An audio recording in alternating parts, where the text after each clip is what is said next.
ৰাজ্যৰ পঞ্চায়তে পঞ্চায়তে আজব পৰিস্থিতি।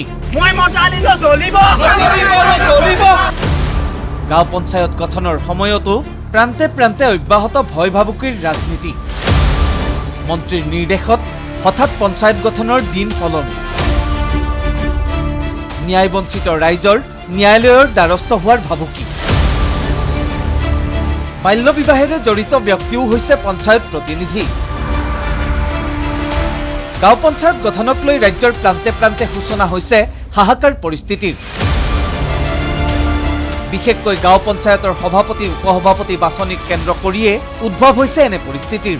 অন্যটো বাদেই গাঁও পঞ্চায়ত গঠনৰ অংকত আউল লগা মাত্ৰেই কাৰণ নোহোৱাকৈয়ে সলনি কৰা হৈছে গাঁও পঞ্চায়ত গঠনৰ দিন, যাৰ বাবে ঢেকিয়াজুলিত অমিয়পুৰ গাঁও পঞ্চায়ত গঠনৰ দিন পিছুৱাই দিয়া হ'ল 5 জুলাই পৰ্যন্ত। মন্ত্ৰী অশোক সিংঘালৰ নিৰ্দেশতে সংঘটিত হ'ল এই অবাঞ্ছিত ঘটনা। অভিযোগ বিৰোধী শিবিৰৰ। তেওঁলোকৰ মাজত বৃহৎ আভ্যন্তৰীণ খামখেয়ালি হ'ল, কাজিয়া হ'ল। গতিকে সেইকাৰণে যিহেতু ইয়ালে পঞ্চায়তলৈ আহি পেলাই হেৰি কৰিলে বেলেগ বিৰোধীয়ে কোনোবা বিৰোধী ছাপৰ্টেড মেম্বাৰে পঞ্চায়ত গঠন কৰিব বুলি তেখেতে এইটো BDO ছাৰক ফোন কৰিলে। BDO ছাৰক ফোন কৰি পেলাই ক'লে যে আজি পঞ্চায়তটো কেঞ্চেল কৰিব লাগে, আৰু যাৰ ফলত আজি পঞ্চায়ত বডিটো গঠন নহয়। জাগিৰোডৰ জাগিভকত গাঁও পঞ্চায়ততো জালিয়াতিৰে সভাপতি বাছনিক কেন্দ্ৰ কৰি সৃষ্টি হ'ল উত্তপ্ত পৰিস্থিতিৰ। পৰিস্থিতি ইমানেই উত্তপ্ত হৈ উঠে যে সমজিলা প্ৰশাসনৰ কাৰসাজিৰ বিৰোধিতাৰে স্থানীয় ৰাইজে জাগিভকত গাঁৱত উলিয়ালে প্ৰতিবাদী সমদল। পঞ্চায়ত কাৰ্যালয়ত ওলোমালে প্ৰচণ্ড তলা। ইয়াৰ পাছতো যদি গণতান্ত্ৰিক পদ্ধতিৰে গাঁও পঞ্চায়তৰ সভাপতি বাছনি নকৰে তেন্তে গুৱাহাটী উচ্চ ন্যায়ালয়ৰ দ্বাৰস্থ হোৱাৰ হুংকাৰ ৰাইজৰ। আৰু যদি একো সদুত্তৰ নাপাওঁ তেতিয়াহ'লে ন্যায়ালয় আছে ইয়াৰ ওপৰত, গতিকে ন্যায় ব্যৱস্থাৰ কাষ চাপিব ৰাইজ। লগতে 26ৰ নিৰ্বাচনত প্ৰত্যুত্তৰ দিয়াৰো হুংকাৰ দিবলৈ নাপাহৰিলে ৰাইজে। আগন্তুক 26 চনৰ নিৰ্বাচন আহি আছে, ৰাইজে তাৰ উত্তৰ দিব। সভাপতি নিৰ্বাচনৰ ক্ষেত্ৰত যাতে সম্পূৰ্ণভাৱে ন্যায় পদ্ধতিৰে চলে, আমি তাৰে কামনা কৰিছোঁ। ইমানেই নহয়, শাসকীয় বিজেপিক গাঁও পঞ্চায়ত গঠনত সহায় নকৰাৰ অভিযোগত বিৰোধী সমৰ্থিত ৱাৰ্ড সদস্যক প্ৰান্তে প্ৰান্তে কৰা হৈছে হাৰাশাস্তি।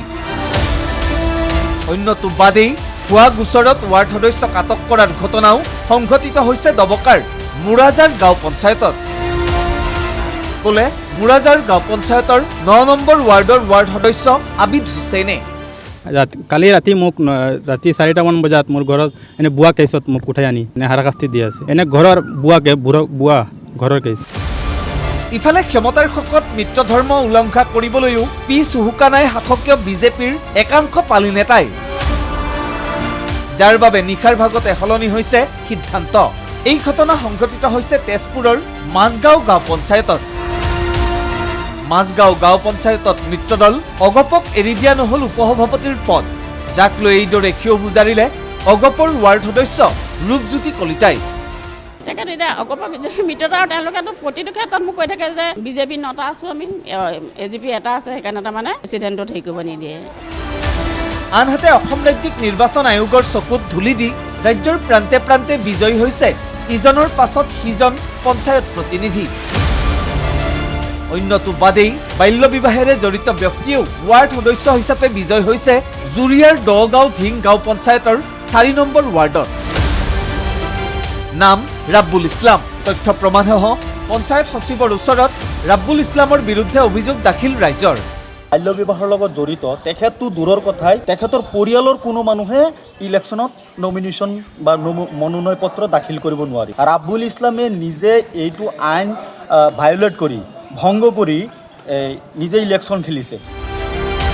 বাল্য বিবাহত জড়িত ব্যক্তিয়েই নহয়, শপতনামাৰ জৰিয়তে শিক্ষাগত অৰ্হতাৰ ভুৱা প্ৰমাণ পত্ৰ দাখিল কৰি পঞ্চায়ত নিৰ্বাচনত অৱতীৰ্ণ হৈছিল বহুসংখ্যক প্ৰাৰ্থী, যিসকলৰ ভিতৰত অন্যতম লংকাৰ চাৰ্কেবস্তি গাঁও পঞ্চায়তৰ 5 নম্বৰ ৱাৰ্ডৰ ৱাৰ্ড সদস্য ৰুক্মিনা বেগমো।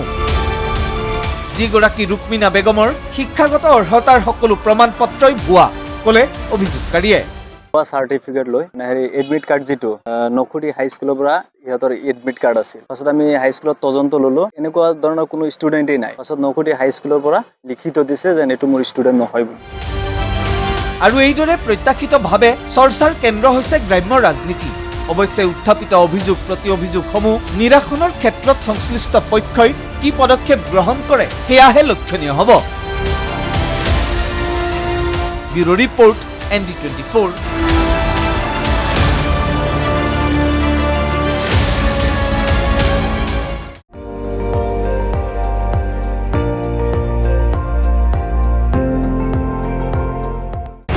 আপুনি চাই আছে ND24, সৰ্বশ্ৰেষ্ঠ নহয় সৰ্বোত্তমৰ দৌৰত।